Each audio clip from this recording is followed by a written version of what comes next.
भारतीय इतिहास की भौगोलिक पृष्ठभूमि। प्राचीन काल में इस समूचे भूभाग को भारतवर्ष अथवा हिंदुस्तान के नाम से जाना जाता था। हिंदुस्तान शब्द की उत्पत्ति सिंधु नदी के नाम से हुई है, जिसका उच्चारण पाश्चात्य लोगों द्वारा हिंदू अथवा इंदु के रूप में किया जाता है। इंडिया शब्द की उत्पत्ति इसी से हुई है। हमारे संविधान में इसे इंडिया अर्थात भारत कहा गया है। भारतीय उपमहाद्वीप प्राकृतिक सीमाओं वाला एक सुनिर्धारित एवं सुपरिभाषित भूभाग है। इस समय इस क्षेत्र में 6 देश स्थित हैं: अफगानिस्तान, पाकिस्तान, नेपाल, भारत, भूटान और बांग्लादेश। प्राचीन काल में इस समूचे भूभाग को भारतवर्ष अथवा हिंदुस्तान के नाम से जाना जाता था। हिंदुस्तान शब्द की उत्पत्ति सिंधु नदी के नाम से हुई है, जिसका उच्चारण पाश्चात्य लोगों द्वारा हिंदू अथवा इंदु के रूप में किया जाता था। इंडिया शब्द की उत्पत्ति इसी से हुई है। हमारे संविधान में इसे इंडिया अर्थात भारत कहा गया है। इस भूभाग के उत्तर की सीमा पर हिमालय पर्वत है, पश्चिमी और उत्तर पश्चिमी सीमा पर पामीर का पठार और सुलेमान किर्थर पर्वतमाला, पूर्व की ओर बंगाल की खाड़ी और पश्चिम की ओर अरब सागर है तथा दक्षिणी सीमाओं पर हिंद महासागर है। भौतिक दृष्टि से इस उपमहाद्वीप का अध्ययन 3 भागों में किया जा सकता है। आई हिमालय पर्वत, ई गंगा ब्रह्मपुत्र मैदान और ई दक्कन का पठार। हिमालय पर्वत। हिमालय पर्वत पश्चिम में अफगानिस्तान से लेकर पूर्व में म्यांमार तक फैला है। तिब्बत का पठार इसका उत्तरी भाग है। ये 2400 किलोमीटर से अधिक लंबा और लगभग 250 से 320 किलोमीटर चौड़ा है। इसमें लगभग 114 चोटियां हैं, जो 20,000 फुट से अधिक ऊंची हैं। इनमें सबसे ऊंची चोटियां हैं गौरीशंकर अथवा एरेस्ट, संसार की सबसे ऊंची चोटी, कंचनजंगा, धौलागिरी, नंगा पर्वत और नंदा देवी। हिंदुकुश पर्वत जो पामीर के पठार से शुरू होता है। भारतीय उपमहाद्वीप की पश्चिमी प्राकृतिक सीमा बनाता है। सफेद कोह, सुलेमान और किर्थर की पर्वतमालाएं ईरान को भारतीय उपमहाद्वीप से अलग करती हैं। लेकिन आधुनिक अफगानिस्तान और बलूचिस्तान में इस रेखा के पश्चिम में स्थित विशाल भूभाग, हिंदुकुश के दक्षिण और पूर्व में स्थित भूभागों की तरह ही बहुत लंबे समय तक सांस्कृतिक और राजनीतिक दृष्टि से भारत के भाग रहे। पूर्व की ओर पटकोई पहाड़ियां, नागा पहाड़ियां, मणिपुर का पठार और खासी, गारो तथा जयंतिया पहाड़ियां हैं। लुशाई और चिन की पहाड़ियां मणिपुर के दक्षिण में स्थित हैं। हिमालय उत्तर की ओर से होने वाले विदेशी आक्रमणों को रोकने वाली एक अभेद्य दीवार के रूप में काम करता है, किंतु ये संसार के शेष भाग से बिल्कुल कटा हुआ नहीं है। इसमें कुछ महत्वपूर्ण दर्रे, मार्ग हैं, जिनके जरिए पश्चिमी, मध्य और उत्तरी एशिया के साथ अत्यंत प्राचीन काल से आपसी संबंध कायम रखे गए हैं। ये कहा जाता है कि प्रारंभिक शिवालिक काल से ही स्तनपायी पशुओं के झुंडों के आवागमन एवं प्रव्रजन के जरिए पूर्वी अफ्रीका, अरब देश, मध्य एशिया और भारत के बीच न्यूनाधिक रूप से निरंतर पारस्परिक आदान प्रदान होता रहा है। ये भी कहा जाता है कि भारत में अलास्का, साइबेरिया और मंगोलिया के भूसेतु मार्गों से मिस्र, अरब देश, मध्य एशिया और दूरस्थ उत्तरी अमेरिका से भी बड़ी संख्या में चौपाया पशुओं का प्रव्रजन होता रहा है। इन मार्गों से मनुष्यों का आवागमन भी संभव था। ये सुविदित है कि ऐतिहासिक काल में खैबर और बोलन दर्रों का बहुत इस्तेमाल होता रहा है। इसमें से पूर्वोक्त का इस्तेमाल अफगानिस्तान, पाकिस्तान, सिंधु का मैदान, बांग्लादेश, कराची, विंध्य श्रृंखला, नर्मदा नदी, म्यांमार, मुंबई, अरब सागर, मीटर, 4000, 1000, 500, 200।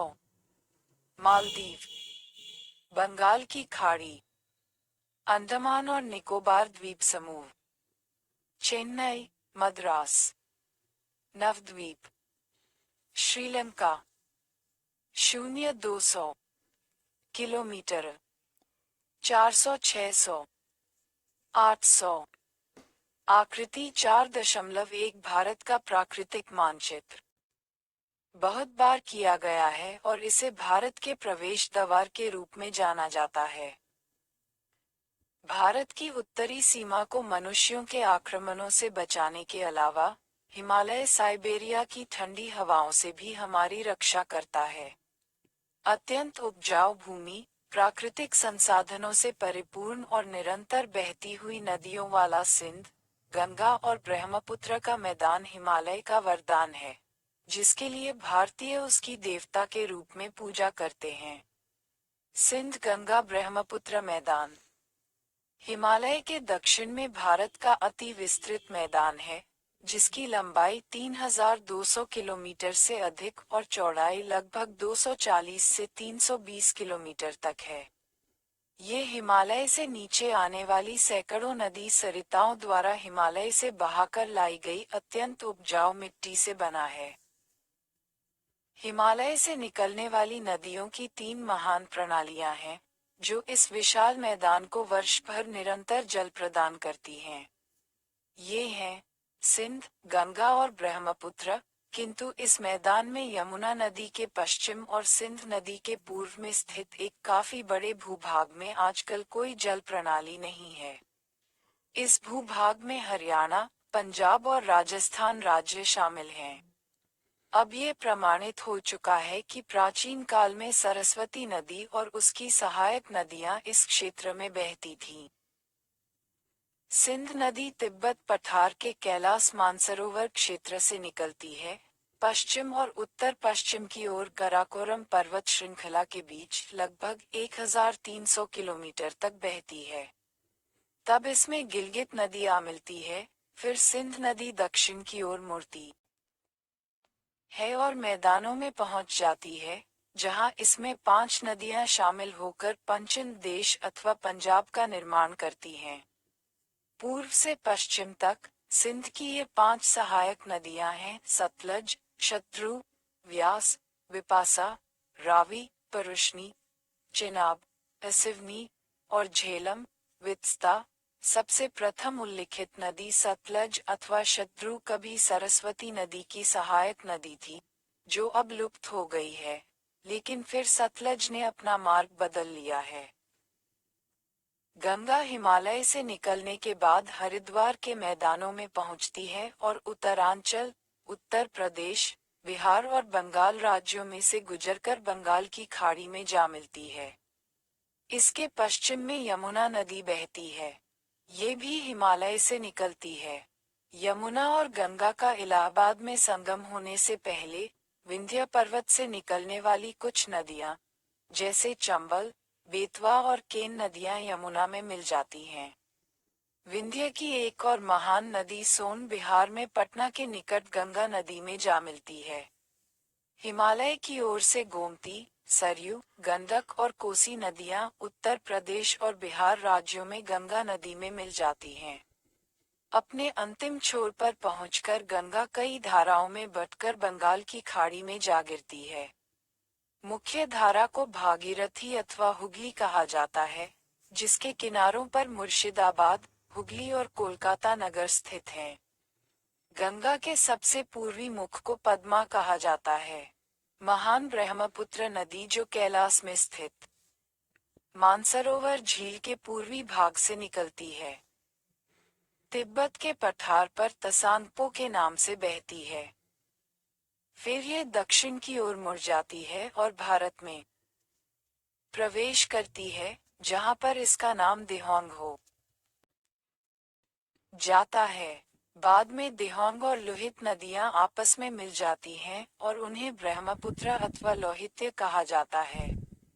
असम और बंगाल में से बहती हुई ये गंगा के अंतिम पूर्वी मुहाने अर्थात पद्मा के साथ मिल जाती है, लेकिन बंगाल की खाड़ी में गिरने से पहले एक अन्य बड़ी नदी मेघना इसमें मिल जाती है। इस प्रकार जो डेल्टा बनता है वह बंगाल का एक सबसे अधिक उपजाऊ भाग है और उसे सुंदरबन डेल्टा कहा जाता है। दक्कन का पठार और मध्य भारत। प्रायद्वीपीय भारत का अध्ययन दो अलग अलग भागों के अंतर्गत किया जा सकता है। विंध्य और सतपुड़ा की पर्वत श्रृंखलाएं पूर्व से पश्चिम की ओर एक दूसरे के समानांतर फैली हुई हैं। इन दोनों के बीच नर्मदा नदी बहती है, जो अरब सागर की ओर जाती है। पश्चिम की ओर बहने वाली केवल एक अन्य नदी ताप्ती है, जो सतपुड़ा के कुछ दक्षिण की ओर स्थित है। प्रायद्वीप की अन्य सभी नदियां पश्चिम से पूर्व की ओर बहती हैं और बंगाल की खाड़ी में जा गिरती हैं, जिससे ये संकेत मिलता है कि यह पठार पूर्व की ओर झुका हुआ है। पठार का उत्तरी भाग, जिसे विंध्य सतपुड़ा पर्वतमाला द्वारा अलग किया गया है, मध्य भारत का पठार कहलाता है, जबकि दक्षिणी भाग को दक्कन का पठार कहते हैं। मध्य भारत का पठार। मध्य भारत का पठार पश्चिम में गुजरात से लेकर पूर्व में छोटा नागपुर तक फैला हुआ है। भारत का विशाल मरुस्थल, जिसे थार का रेगिस्तान कहा जाता है, अरावली पर्वतमाला के उत्तर में स्थित है। इसके दक्षिण में विंध्य पर्वत है, जो नर्मदा की ओर अर्थात दक्षिण की ओर से सहसा ऊंचा उठ जाता है। वह उत्तर में ढलान के रूप में है। मालवा का पठार, बुंदेलखंड और बघेलखंड की उच्चसम भूमि, टेबल लैंड, इसके भाग हैं। इसके परिणामस्वरूप इस ओर की सारी नदियां उत्तर अथवा उत्तर पूर्व की ओर बहती हैं और यमुना तथा गंगा में जा मिलती हैं। विंध्य का पूर्वी भाग, जिसे कैमूर श्रृंखला कहा जाता है, लगभग बनारस के दक्षिण तक फैला हुआ है और गंगा के समानांतर राजमहल पहाड़ियों तक उसका विस्तार है। गंगा और राजमहल के बीच पश्चिम में चुनार अर्थात उत्तर प्रदेश में मिर्जापुर से पूर्व में तेलियागननी तक एक संकरा मार्ग है। यही महापथ पश्चिमी और पूर्वी भारत को आपस में मिलाता है। सैनिक दृष्टिकोण से इसके सामरिक महत्व को पूरी तरह से समझा गया था, इसीलिए पूर्व में रोहतास और चुनार के पहाड़ी दुर्गों तथा पश्चिम में कालिंजर और ग्वालियर के दुर्गों का निर्माण किया गया था। कहा जाता है कि शाहाबाद और तेलियागढ़ी के दर्रे, जो एक दूसरे से सिर्फ 5 किलोमीटर की दूरी पर स्थित हैं, बंगाल के प्रवेश द्वार के रूप में काम आते थे।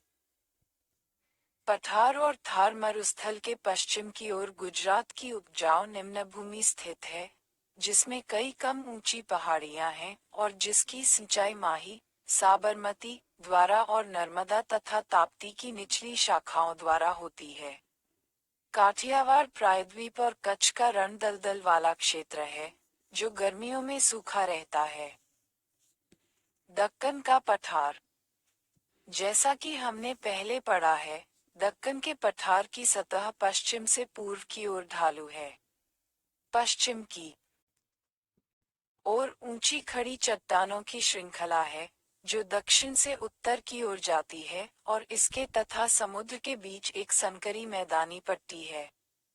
इस श्रृंखला को पश्चिमी घाट कहा जाता है, जिनकी ऊंचाई 3000 फुट तक है।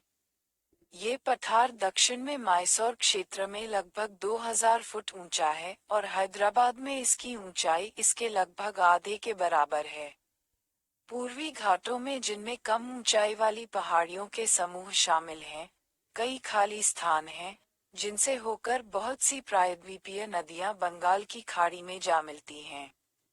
दक्षिण की ओर जाने वाली पहाड़ियां, जो समुद्र से धीरे धीरे दूर होती जाती हैं, में नीलगिरी के पास पश्चिमी घाटों के साथ मिल जाती हैं।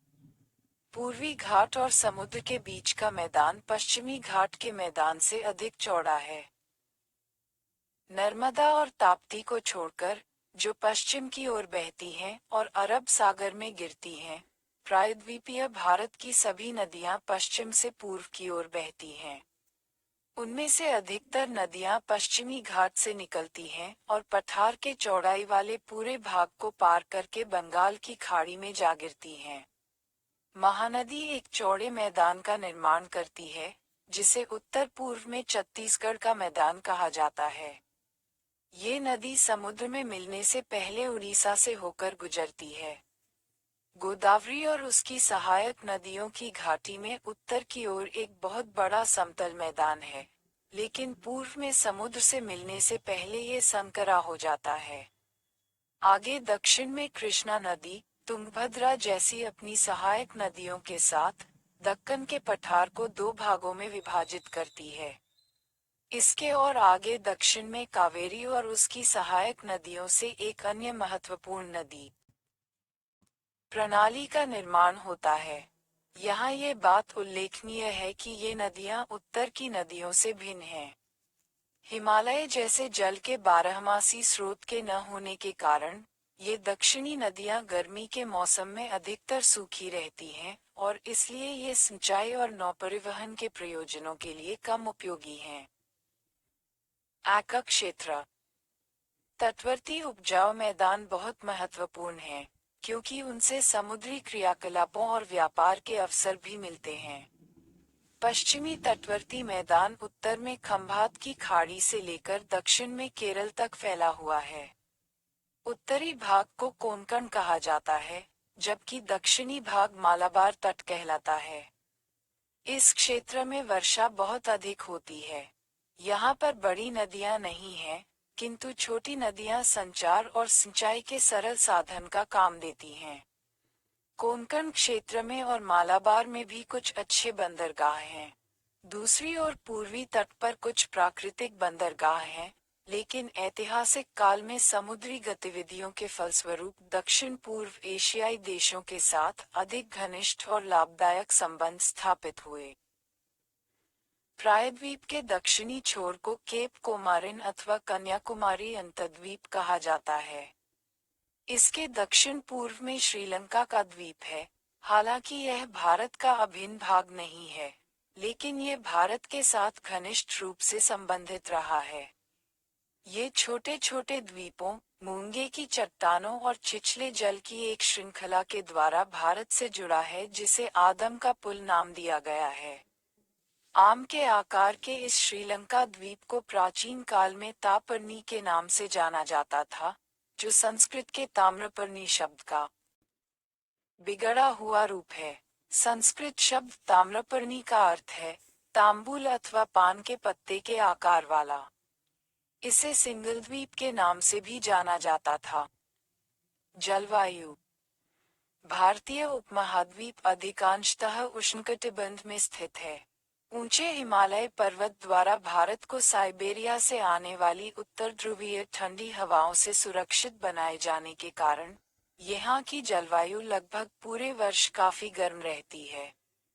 यहाँ 2-2 महीने की 6 नियमित ऋतुएं होती हैं और 4-4 महीनों के 3 मौसम होते हैं। मोटे तौर पर मार्च से जून तक गर्मी का मौसम होता है। उन दिनों कुछ क्षेत्रों में तापमान 48 डिग्री सेल्सियस तक चला जाता है। इसके बाद जुलाई से अक्टूबर तक 4 महीने के लिए बरसात का मौसम आता है। दक्षिण पश्चिमी मानसून देश भर में भिन्न भिन्न मात्रा में वर्षा लाता है। भारत में गंगा के मैदान में वार्षिक वर्षापात की मात्रा अलग अलग क्षेत्रों में अलग अलग होती है। सिंध क्षेत्र के उत्तरी भाग और गंगा के समूचे मैदान में प्रतिवर्ष कुल मिलाकर 100-200 सेंटीमीटर वर्षा होती है, जबकि भारत के उत्तर पूर्वी भाग में 200-400 सेंटीमीटर अथवा उससे भी अधिक वर्षा होती है। आधुनिक काल में सिंध और गुजरात के कुछ भागों सहित हरियाणा और राजस्थान क्षेत्र में कम वर्षा होती है, लेकिन इस बात के साक्ष्य हैं कि प्राचीन काल में यहाँ पर अपेक्षाकृत अधिक वर्षा होती थी और हड़प्पा की सभ्यता इसी क्षेत्र में फली फूली थी। भारत के एक काफी बड़े भाग में दक्षिण पश्चिमी मानसून वर्षा लाता है, जो खरीफ की फसलों के लिए सबसे अधिक महत्वपूर्ण है।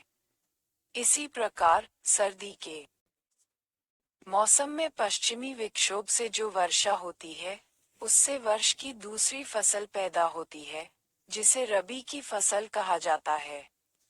चावल की खेती गंगा और ब्रह्मपुत्र के मैदानों में और पूर्वी तट पर तमिलनाडु तक की जाती है। देश के पश्चिमी भाग और अधिकांश अन्य भागों में गेहूं और जौ रबी की प्रमुख फसलें हैं।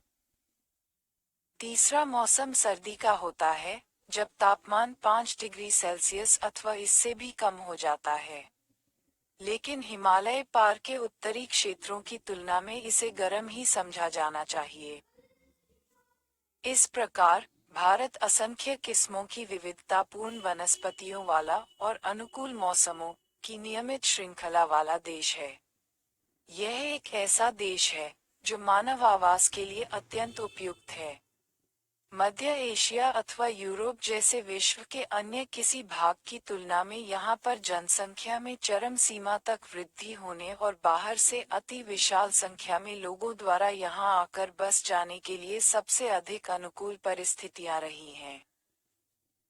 प्राचीन भारतीय साहित्य में वर्णित भारत का भूगोल।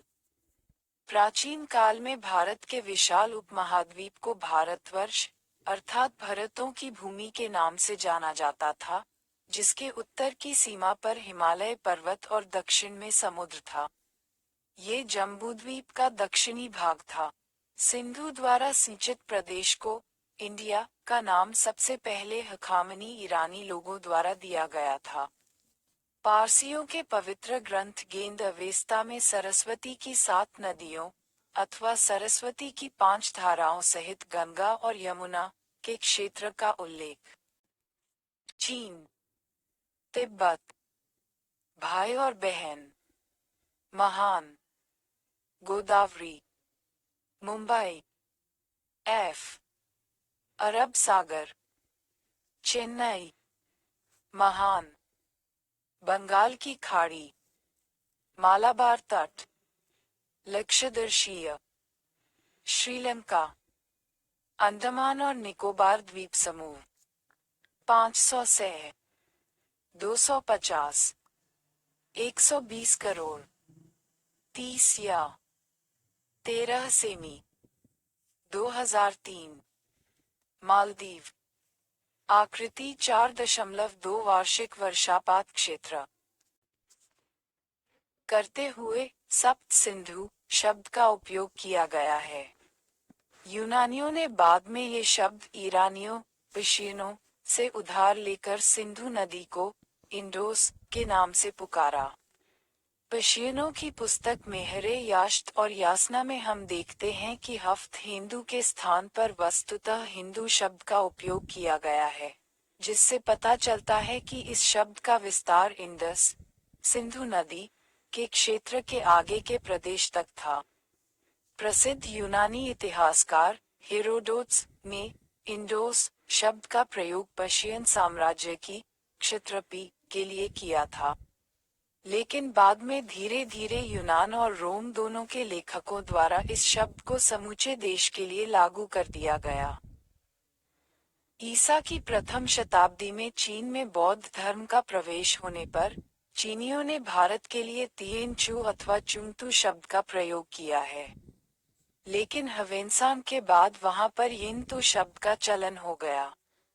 फारसी में हिंदू, यूनानी में इंडोस, हिब्रू में होटू, लैटिन में इंडस और चीनी में तिएनचू, ये सभी शब्द सिंधु शब्द के बिगड़े हुए रूप हैं। इस प्रकार भारत के वंशज भारतीय अथवा हिंदुओं के नाम से जाने जाने लगे। इत्सिक कहता है कि हिंदू नाम का प्रयोग केवल उत्तरी जनजातियों द्वारा किया जाता है और स्वयं भारत के लोग इसे नहीं जानते। एक प्रदेश के रूप में भारत का प्रथम सुनिश्चित उल्लेख पाणिनि की रचना अष्टाध्यायी में पाया जाता है। पाणिनि का समय 6ठी शताब्दी ईसा पूर्व माना जाता है। तब भारत नाम का जनपद कंबोज से मगध तक विनिर्दिष्ट 22 जनपदों में से एक जनपद था। ये सभी जनपद उत्तरी भारत में थे। बाद में बौद्ध साहित्य में प्राचीन सप्त सिंधु के अनुरूप 7 भारत प्रदेशों सप्त भरतों का उल्लेख है। आर्य देश और ब्रह्मराष्ट्र भारत के ऐसे अन्य नाम थे जिनका उल्लेख इत्सिंग ने किया था। आर्यावर्त भी एक अन्य प्राचीन नाम था जो पतंजलि के समय 150 बीसी हिमालय और परियात्रिक के बीच स्थित भारत के उत्तरी भाग को अथवा विंध्य के पश्चिमी भाग को दिया गया था। इसकी पश्चिमी सीमा पर आदर्शावली अथवा अरावली और पूर्वी सीमा पर कालकवन अथवा राजमहल पहाड़ियां थीं। पुराणों में भारतवर्ष शब्द की परिभाषा इस प्रकार की गई है, वह देश जो समुद्र अर्थात हिंद महासागर के उत्तर में और बर्फीले पर्वतों हिमालय के दक्षिण में स्थित है, जहाँ पर 7 मुख्य पर्वत श्रृंखलाएं हैं, अर्थात महेंद्र, मलय, सह्य, सुक्तिमत, ऋष, गोंडवाना के पहाड़, विंध्य और परियात्र, अरावली तक पश्चिमी विंध्य पर्वत श्रेणियां, जहां भरत के वंशज रहते हैं, और जिसके पूर्व में किरात और पश्चिम में यवन, आयोनियन अथवा यूनानी रहते हैं, और इसके अपने लोग ब्राह्मण, क्षत्रिय, वैश्य और शूद्र अर्थात हिंदू हैं। लेकिन भारतवर्ष नाम इंडिया शब्द की तरह केवल एक भौगोलिक अभिव्यक्ति नहीं है। इसका एक ऐतिहासिक महत्व है जो ऋग्वेद के भरतों के देश का संकेत देता है। यह उनके प्रेम और सेवा की गंभीर भावनाओं का प्रतीक है, जैसा कि उनके साहित्य में अभिव्यक्त किया गया है। हिंदुओं की नित्य प्रति की साधारण प्रार्थना में एक हिंदू से यह अपेक्षा की जाती है कि वह अपनी मातृभूमि की छवि का स्मरण उन 7 पवित्र नदियों गंगा, यमुना, गोदावरी, सरस्वती, नर्मदा, सिंधु और कावेरी के देश के रूप में करे, जिनके अंतर्गत उसका सारा क्षेत्र शामिल है, और उसकी पूजा करे। एक अन्य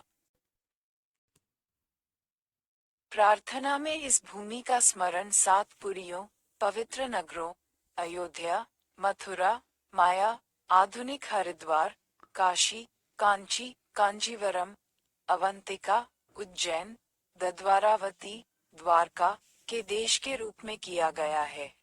ये नगर भारत के महत्वपूर्ण क्षेत्रों का प्रतिनिधित्व करते हैं। इन प्रार्थनाओं की भावना को हिंदुओं की तीर्थ यात्रा की विशिष्ट परंपरा द्वारा और बलवती बनाया गया है। इस परंपरा के अनुसार प्रत्येक हिंदू से यह अपेक्षा की जाती है कि वह अपने जीवन काल में अपनी धार्मिक आस्था से संबंधित पवित्र स्थलों, तीर्थों के दर्शन करे। हिंदुओं के प्रत्येक प्रमुख धार्मिक संप्रदाय जैसे वैष्णव, शैव अथवा शाक्त और अन्य संप्रदायों के तीर्थों की अपनी सूचियां हैं, और ये तीर्थ समूचे भारत के कोने कोने में स्थित हैं, किसी एक प्रांत तक सीमित नहीं हैं।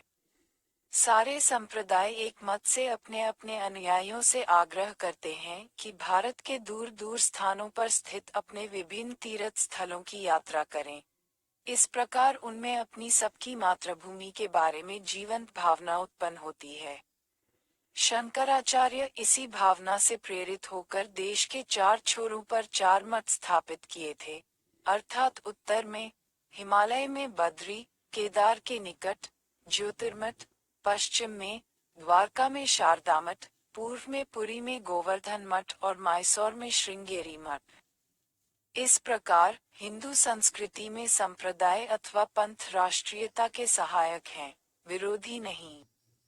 भागवत पुराण अथवा मनुस्मृति जैसे धार्मिक ग्रंथों में देशभक्ति की भावना से ओतप्रोत अंश पाए जाते हैं, जिसमें भारतवर्ष को देवताओं द्वारा निर्मित भूमि, देवनिर्मित स्थानम बताया गया है और कहा गया है कि देवता भी पृथ्वी के इस स्वर्ग में जन्म लेने की इच्छा रखते हैं, जिससे कि